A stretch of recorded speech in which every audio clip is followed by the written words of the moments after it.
Poultry লেছেন? হ্যাঁ কখন আনবো, এখন কখন খাবো?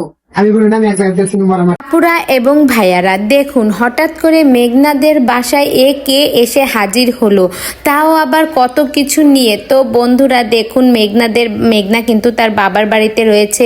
কিছুদিন আগেই কিন্তু আপনার ভিডিওর মাধ্যমে দেখেছেন যে মেঘনা তার বাবার বাড়ি গেছে একটা কাজের জন্য। তো আজ কিন্তু দেখুন মোর্শেদ ভাইকে দিয়ে কিন্তু মেঘনারা মুরগি কিনে নিয়ে আসছে, আর সেটাই কিন্তু এখন রান্না বান্না হবে। যেহেতু মেঘনার জামাই রাব্বি আছে, সেহেতু রাব্বিকে তো একটু ভালো মন্দ খাওয়াতেই হবে, তাই মুরগি নিয়ে আসছে। আর রাব্বি কিন্তু বসে আছে যে মুরগিটা সে রান্না করবে।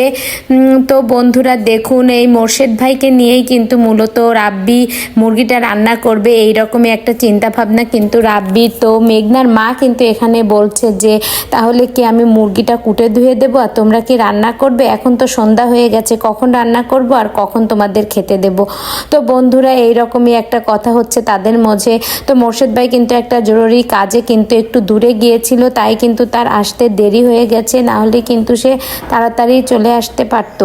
তো বন্ধুরা এই যে আপনাদের কাছে কেমন লাগছে এই ভিডিওটি? আর দেখো মোর্শেদ ভাই কিন্তু হচ্ছে গিয়ে সারাক্ষণই কিন্তু মেঘলাদের বাড়ি বিভিন্ন কাজে আসা যাওয়া করে, আর মেঘলাকে নিজের বোনের মতোই জানে কিন্তু মোর্শেদ ভাই কিন্তু খুবই ভালো মানুষ। মোর্শেদ ভাই নিজের বাড়ির গরুর দুধ বলো আর গাছের কলা বলো আর গাছের পুঁই শাক বলো, মেঘনাকে না দিয়ে কোনো কিছুই সে মুখে তোলে না। মেঘনা একেবারে তার নিজের বোনের থেকেও অনেক বেশি। তো বন্ধুরা গ্রামে কিন্তু এইরকমই একটা আন্ডারস্ট্যান্ডিং থাকে সবার মাঝে, মানে একজনের বাড়ি কিছু হলে আর দুই একজন পাড়া প্রতিবেশীকে না দিয়ে তারা খেতেই পারে না।